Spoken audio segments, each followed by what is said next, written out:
రాయచోటి ప్రజలను సీఎం చంద్రబాబు మరోసారి మోసం చేశారు. గత ఎన్నికల సమయంలో రాయచోటి జిల్లా కేంద్రాన్ని మార్చబోమని ప్రజలకు హామీ ఇచ్చిన చంద్రబాబు ఇప్పుడు జిల్లా కేంద్రాన్ని మార్చి వెన్నుపోటు పొడిశారు. చంద్రబాబు మోసంపై రాయచోటి ప్రజలు మండిపడుతున్నారు. ఏపీ కేబినెట్లో తాజాగా హై డ్రామా చోటు చేసుకుంది. రాయచోటి జిల్లా కేంద్రం మార్పుపై మంత్రి రామ్ ప్రసాద్ రెడ్డి నోరు విప్పలేదు. వ్యతిరేకించారా లేదా అని మీడియా ప్రశ్నించగా ఆయన ముఖం చాటేసి వెళ్ళిపోయారు. అన్నమయ్య జిల్లాను 3 ముక్కలు చేయాలని చంద్రబాబు ప్రభుత్వం నిర్ణయించింది. వైకుంఠ ఏకాదశి వేళ అన్నమయ్యకు ఘోర అవమానమే జరిగిందని చెప్పవచ్చు. అన్నమయ్య జిల్లాను 3 ముక్కలు చేయాలని ఏపీ కేబినెట్ నిర్ణయించింది. రాయచోటి జిల్లా కేంద్రం ఎత్తివేయాలని కేబినెట్లో నిర్ణయం తీసుకున్నారు.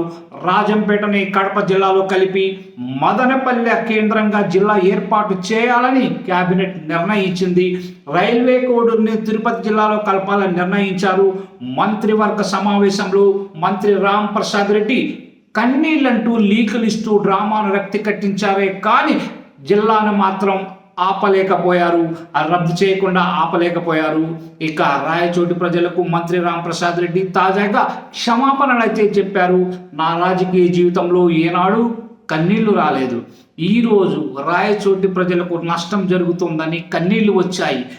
రాజకీయాల్లో ఎటువంటి గాడ్ ఫాదర్ లేకుండా స్వశక్తితో నేను ఎదిగాను. రాయచోటి ఎమ్మెల్యే తొలిసారి మంత్రిగా చేసింది చంద్రబాబు నాయుడే కాబట్టి ఆయన ఏం చేసినా మన మంచి కోసమే చేస్తారని నేను ఏమి చెప్పలేకపోయానంటూ క్షమాపణలైతే ప్రజలకు చెప్పారు.